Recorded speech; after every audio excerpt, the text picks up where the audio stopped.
This past week, this is what Nepal looks like. I think this is a good conversation to have. If you didn't know, Nepal has had protests this past week, and it's actually been successful.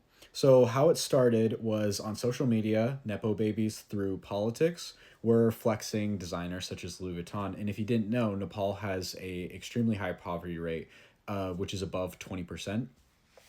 So youth, particularly Gen Z, have been protesting online, and the prime minister ended up replying with that by banning over 26 social media platforms, so they didn't have access to even look at that. So their protests switched from online to actually on the streets, and they burnt the parliament building just like this, and they also burnt private residents, such as the residence of the prime minister.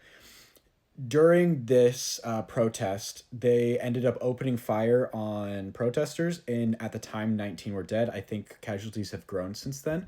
And eventually, the prime minister pulled back the ban on social media, but it was a little too late, and the protest continued, and he eventually stepped down. Since then, that was on Wednesday. Since then, there was 2 days of a power vacuum where there's no one in power, and typically, what happens is military steps up. But that's not what happened here. The military ended up actually speaking to Gen Z leaders and asking them for their spokesperson. And over Discord, of all places, they elected their former Chief Justice. And she ended up being their spokesperson, and she was sworn in as the interim prime minister.